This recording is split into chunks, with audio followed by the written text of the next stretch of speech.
যে কোনো মুহূর্তে যুদ্ধে জড়াতে পারে ইরান, প্রস্তুত সেনারা। পুরো মুসলিম বিশ্ব চুপ থাকলেও চুপ থাকবে না ইরান।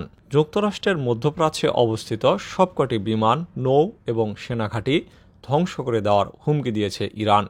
গাজায় বেসামরিক নাগরিকদের উপর ইসরায়েলি বর্বরতা ক্রমাগত বাড়ছে। এমনকি তারা যুদ্ধে নিষিদ্ধ সাদা ফসফরাস বোমার ব্যবহার করেও থামছে না, ফলে প্রাণহানি ভয়াবহভাবে বৃদ্ধি পেয়েছে। একই সঙ্গে হামাসের অন্যতম মিত্র এবং সমর্থনদাতা ইরানের ক্ষোভও বাড়ছে।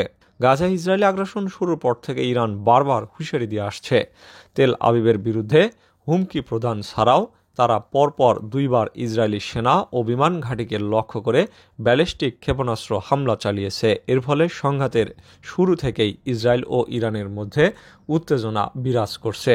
সেই উত্তেজনা আরও তীব্র মাত্রা পেয়েছে ইরানের ইসলামী বিপ্লবী গার্ড বাহিনীর এক কমান্ডারের কড়া হুঁশিয়ারির মাধ্যমে।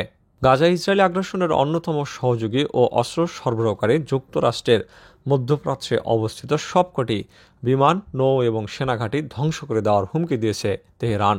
তেহরানের এক টেলিভিশন সাক্ষাৎকারে আইআরজিসির কমান্ডার আমির আলী হাজিজাদে যুক্তরাষ্ট্রকে সতর্ক করে বলেন, যদি যুদ্ধ শুরু হয় আমরা সর্বপ্রথম আমেরিকার যুদ্ধ জাহাজের বহর ধ্বংস করে দেব। اول ناواشونو میزنیم پایگاه هواییشونو میزنیم پایگاه زمینیشونو میزنیم তাদের বিমান ঘাঁটিগুলো মাটির সঙ্গে মিশিয়ে দেব, তাদের সেনা ঘাঁটিগুলো চূর্ণ বিচূর্ণ করে দেব। মধ্যপ্রাচ্যে আমেরিকার সামরিক উপস্থিতিকে চিরতরে মুছে ফেলব, যা তাদের বাধ্য করবে এই অঞ্চল ছেড়ে পালাতে। এই পরিস্থিতিতে মধ্যপ্রাচ্যে আরও ভয়াবহ সংঘাতের আশঙ্কা দেখা দিয়েছে। এই হুঁশিয়ারির পেছনের কারণও স্পষ্ট। গাজা ইসরায়েলি বর্বরতার পেছনে যুক্তরাষ্ট্রের অস্ত্র এবং কূটনৈতিক সমর্থনই ইরানকে ক্ষিপ্ত করে তুলেছে। ইরানের দাবি, মধ্যপ্রাচ্যের 11টি দেশ আমেরিকার 30টিরও বেশি সামরিক ঘাঁটি সরাসরি ইরানকে টার্গেট করেই তৈরি করা হয়েছে।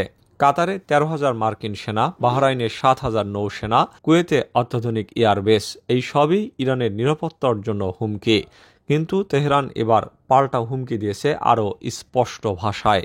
আমাদের ক্ষেপণাস্ত্রগুলোর পাল্লায় এই ঘাঁটিগুলো ঢুকে গেছে, এক নির্দেশে সব ধূলিসাৎ।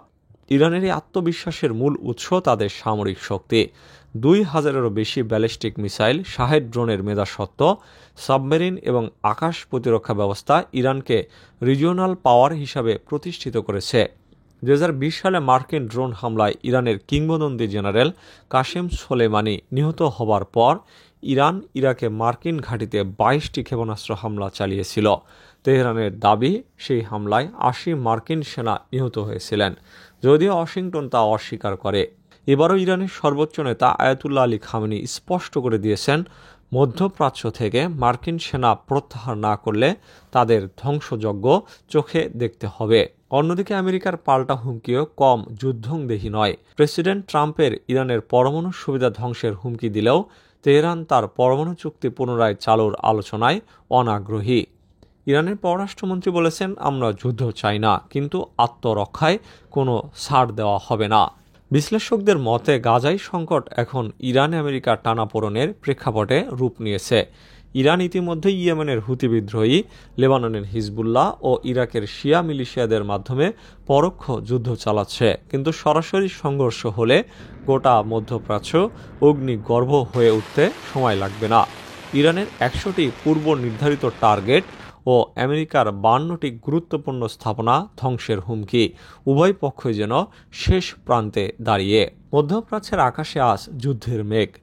গাজার ধ্বংসস্তূপ থেকে তেহরানের রাজপথ, সবখানে শুধু এক প্রশ্ন, এই উত্তাপ কি বিশ্বযুদ্ধের ইন্ধন যোগাবে নাকি শেষ মুহূর্তে থামবে বোমার শব্দ?